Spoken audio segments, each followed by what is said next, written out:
Boa tarde, boa tarde, só tá uma desregulado ainda, pessoal. Boa noite, pessoal. Bom dia. Qual que ficou faltando? Boa manhã para vocês. Primeiramente, obrigado pela presença. Como o Gustavo disse, para a gente colocar pessoas hoje no sábado de manhã, onde vocês poderiam estar descansando com suas famílias, aproveitando depois de uma semana cansativa. Vocês estão aqui para ouvir falar sobre política. E ainda que 10 aqui tenham a intenção de ser candidatos, parece que a maioria não tem. Mas as duas frentes são importantes. Antes de mais nada, me apresentar, sou o deputado estadual Fred Rodrigues. A gente fez uma campanha junto com o Gustavo Gaia para federal, eu para estadual, aqui na região metropolitana. A gente apoiou um ao outro e graças a Deus conseguimos ser eleitos, estamos lá representando vocês e desde já coloco o nosso mandato à disposição. Mas mais importante que o mandato à disposição é vocês estarem à disposição dos valores e princípios que vocês defendem. Nós elegemos um presidente, é verdade, talvez o melhor presidente que esse país já teve, com certeza o melhor administrador da coisa pública e o melhor estadista. Mas hoje em dia a gente está vendo a perseguição que ele está sofrendo. Ele está sofrendo perseguição porque ele foi um mau presidente, porque ele foi corrupto? Não. Ele está sofrendo perseguição porque ele foi um político muito bom. Então, se todos vocês aqui que estão desejando ser candidatos forem políticos excelentes, não esperem glória. A melhor coisa que vocês podem esperar é muita perseguição. É muito ataque, é muita mentira e muita desinformação sobre vocês. Isso se vocês forem o melhor político que vocês conseguirem ser. Se vocês forem vagabundos, encostados, corruptos, ou vocês vão passar despercebidos, ou vocês vão ser elogiados e endeusados pela parte suja da imprensa. Então isso quer dizer que a política não é importante? De forma alguma. A política é muito importante, desde que você tenha consciência de onde você está entrando. Mas antes da política, a parte mais importante é o que você faz dentro da sua casa. É o que você faz na sua comunidade. É a forma como você arruma seu quarto antes de sair para a rua. Porque não adianta você chegar numa tribuna, fazer aquele discurso mais limpo, esculhambar a esquerda, mas seu filho não está disputando, você não é um bom irmão, você não é um bom filho, você não é uma pessoa que suporta a sua família, suporta no sentido de dar suporte, de apoio, você não é uma pessoa que apoia seu vizinho. Porque se vocês estão aqui hoje, eu quero crer que vocês são conservadores, os valores e os princípios, correto? Ou pelo menos nessa direção. A base do conservadorismo não é política.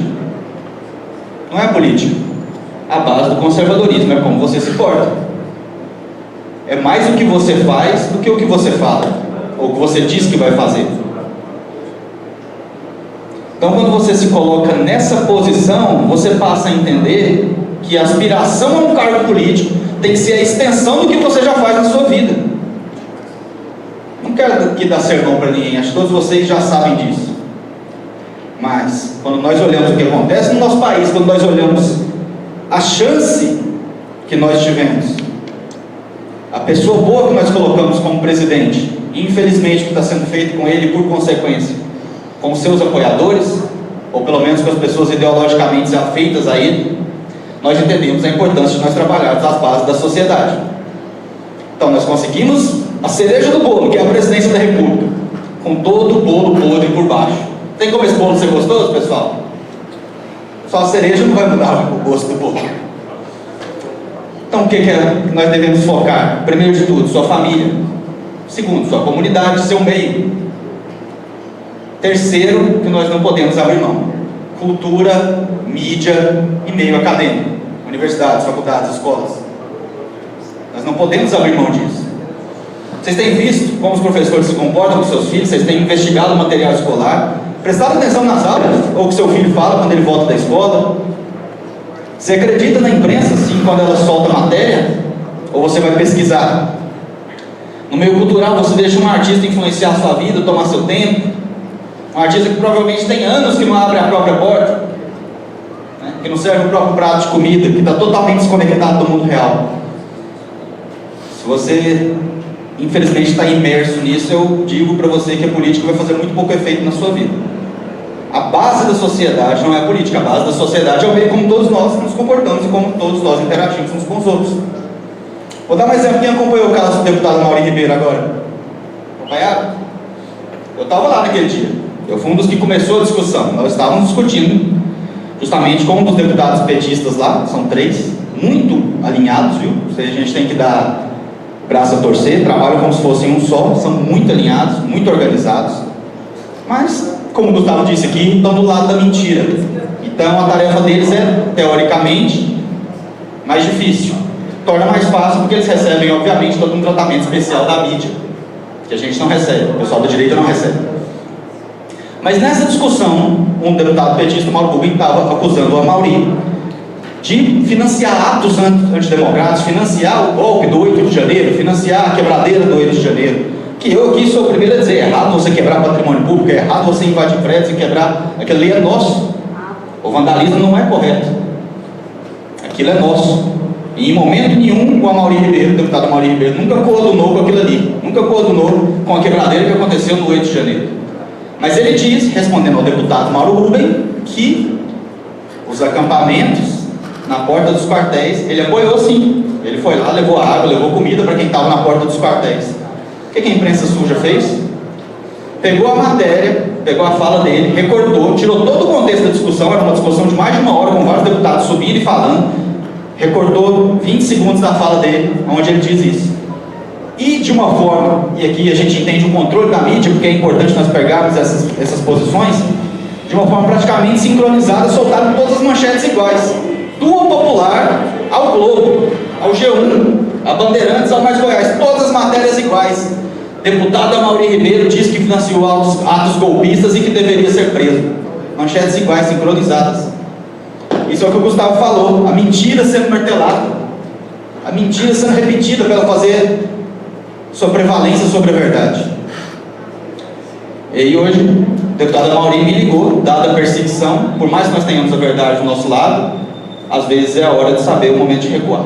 Ele me ligou e disse, Fred, pede desculpas para mim, tenho que preparar minha defesa, vão tentar pedir minha prisão, vão me perseguir, hoje eu infelizmente não posso ir lá no seminário com vocês, era para ele estar aqui hoje.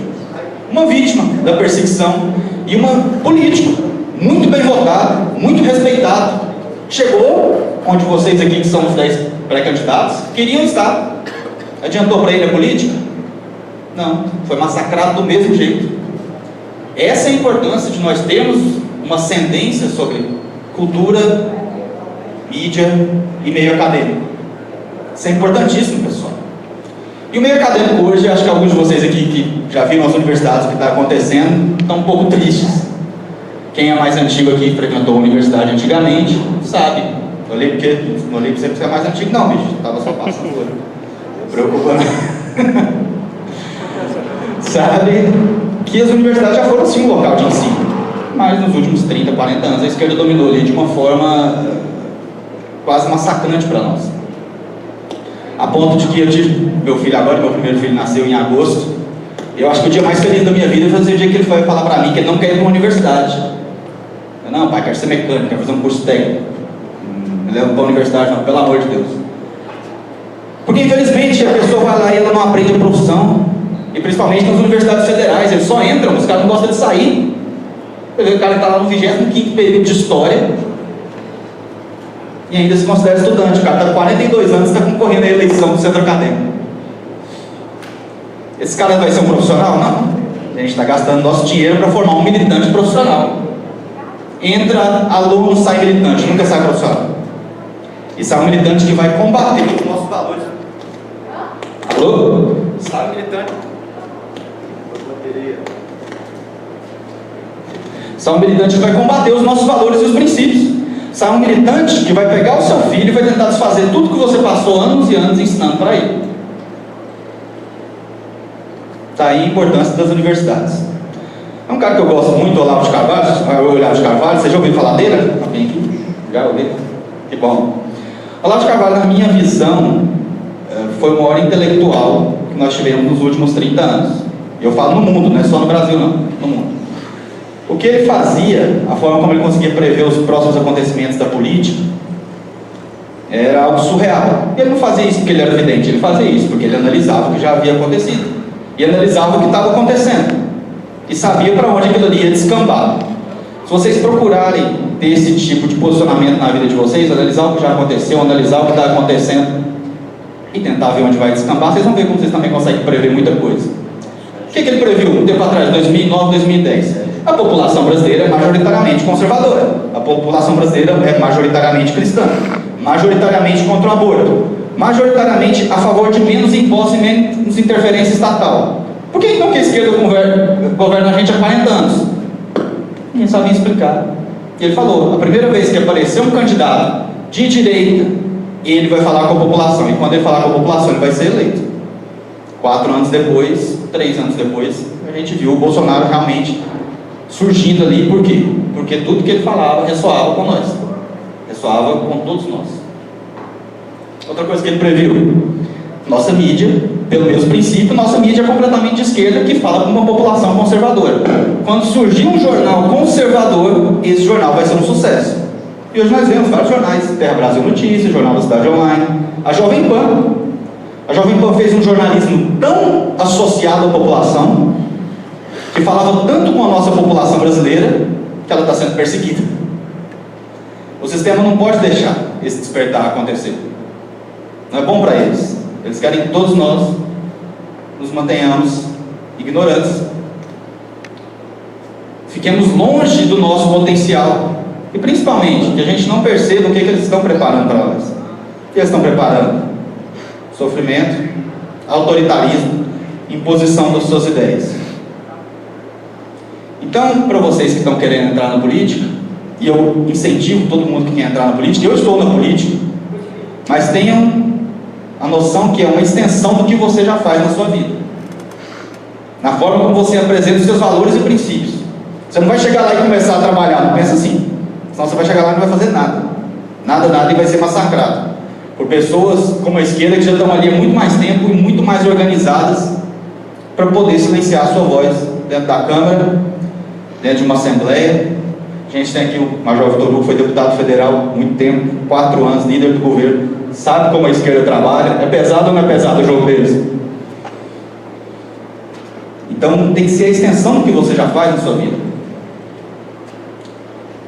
Isso não quer dizer que vocês devam desistir, isso não quer dizer que vocês devam se sentir desmotivados, mas sim vocês devem primeiro fortalecer os seus valores, fortalecer as suas bases, para que você chegue lá e você sabe o que vai enfrentar.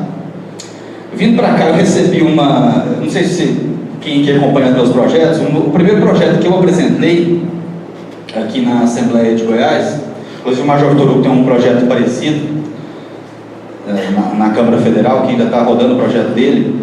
O primeiro projeto que eu apresentei aqui na Assembleia de Goiás foi um projeto que proíbe o procedimento de mudança de sexo em criança e adolescente. E muita gente deve estar pensando, Fred, você é louco? Você acha que precisa de um projeto para isso? Todo mundo sabe que é errado você fazer procedimento de mudança de sexo em criança e adolescente. Todo mundo sabe? Vou ler para vocês aqui a pergunta que eu recebi da repórter do Popular, vindo para cá. Deixa eu achar aqui, que esse pessoal fica arquivado. Aí. Deputado, bom dia, tudo bem? Estamos fazendo uma matéria sobre as matérias apresentadas pelos parlamentares com temáticas ideológicas. Gostaria de saber por que o senhor tem focado seu mandato nesses assuntos, como aborto e transição de gênero. Ela está chocada que eu apresentei um projeto que proíbe o procedimento de mudança de sexo em criança e adolescente. Ela está chocada que eu apresentei um projeto que institui a campanha permanente de conscientização contra o aborto no estado de Goiás. Para eles, matar a criança no ventre da mãe é algo completamente normal. Para eles é completamente normal uma criança de 3, 4, 5, 12 anos iniciar procedimento de mudança de sexo. Ela realmente quer saber porque que eu estou me posicionando assim, não entra na cabeça dela um projeto desse. Eu vou responder para ela, minha querida. Criança mudando de sexo e assassinar a criança no ventre só é normal nas redações, em alguns círculos intelectuais das universidades. No mundo real, que você frequenta muito pouco, todo mundo continua sendo horrorizado por isso. É algo que ninguém quer, não é verdade? Então isso aqui é só para vocês terem uma ideia, pessoal, do que vocês vão enfrentar, não só como políticos, mas na vida de vocês. É importante que vocês se preparem, é importante que vocês estudem, é importante que vocês tenham consciência do tamanho do inimigo. Ele não vai esperar vocês se prepararem, ele não vai esperar vocês ficarem fortes. E provavelmente, sendo bem honesto, a maioria desse pessoal que quer mutilar a sociedade, né? Acho que era o Minor Fernandes que falava, né? O comunismo é um alfaiate que quando a roupa não fica boa, ele faz ajuste nos clientes. O terno ficou curto, ele vai lá e encurta seu braço para caber no terno, ele estica o terno. Esse é o comunismo. Ou o marxismo cultural, que seria a forma mais adequada, teórica, da gente nomear isso aqui. Mas eles não estão muito preocupados em mudar a opinião de vocês não, viu? Vocês já passaram da época. Vocês não vão ser convertidos. Quem que é o alvo? Os filhos de vocês. Os filhos, os netos de vocês. As crianças. Vão empurrar isso. Vou te dar só para terminar aqui, para passar a palavra, mas eu vou dar uma ideia para vocês como o procedimento de mudança de sexo, porque eles estão firmando isso aqui, já que a repórter perguntou. Eles querem ir nos Estados Unidos, onde a legislação é feita estado a estado, não uma legislação federal que abarca todo o país. Cada estado tem a prerrogativa maior. Isso aqui a gente não tem. Aqui os crimes são definidos para o país todo e o estado tem que acatar. Nos Estados Unidos, cada estado faz sua própria legislação. Simplificando, é assim. Há estados lá, onde crianças de 3, 4 anos já iniciaram o procedimento de mudança de sexo. Tá? Crianças com 12, 10 anos já estão sendo operadas. Operadas é um eufemismo, né? Palavra bonita. Estão sendo mutiladas, genitais cortados. Cortam os seios da menina, cortam o pênis do menino. 10, 12 anos, pessoal. Você fazer tatuagem é com 18, viu? Eu conheço muita gente que faz tatuagem com 20 e se arrepende depois. Né, Gustavo? Você ainda gosta do seu tribal, eu já arrependeu dele. Brincadeira à parte, para vocês entenderem a seriedade. Agora, vamos ver, vamos fazer um raciocínio aqui. Todos nós sabemos, e o PT deixa isso muito claro, que eles querem ter um monopólio sobre os nossos filhos. Quem já viu aquela procuradora, em vídeo, procuradora petista falando, a criança pertence ao Estado, a criança não pertence aos pais? Vocês já viram esse vídeo? É um vídeo famoso, depois procura. A procuradora fala, procurador de esquerda fala, a criança pertence ao Estado, não pertence aos pais. E é justamente por isso que eles querem ensinar ideologia de gênero nas escolas e não querem que os professores sejam filmados. E eles têm que se perguntar, por que o professor que se tranca numa sala com os nossos filhos não quer ser filmado? Ele não quer que a gente veja o que ele está falando para os nossos filhos? Então vamos fazer um raciocínio aqui, um exercício rapidinho. Se a esquerda acha que os filhos pertencem aos pais, pertencem ao Estado, não pertencem aos pais. Ao Estado, no caso, obviamente, é o partido que está no poder na época, né? Não é o Estado, é o partido que está no poder. Então, se a esquerda acha que nossos filhos, nesse caso, no exato momento, pertencem ao PT. Se eles querem criminalizar, e já conseguiram, o crime, a questão da homofobia, colocar a homofobia como racismo. E ao mesmo tempo, eles querem autorizar procedimentos de mudança de sexo em crianças. Como eu falei, vamos analisar o que já aconteceu, vamos analisar o que vai acontecer. Autoriza procedimento de mudança de sexo em crianças. A criança está exposta 4 horas por dia a um professor militante que prega ideologia de gênero para ela e que fala que não existe menino, não existe menina, é gênero fluido, todo mundo é não binário, todo mundo pode escolher o sexo que quer ter. Começa a falar isso para a criança a partir de 4, 5 anos. A criança, obviamente, vai ficar confusa. Esse professor militante passa 5 horas com ela, 6 horas com ela. Você, pai e mãe, quando muito, consegue passar 1 hora por dia com seus filhos. Quando muito. Essa criança vai ficar confusa.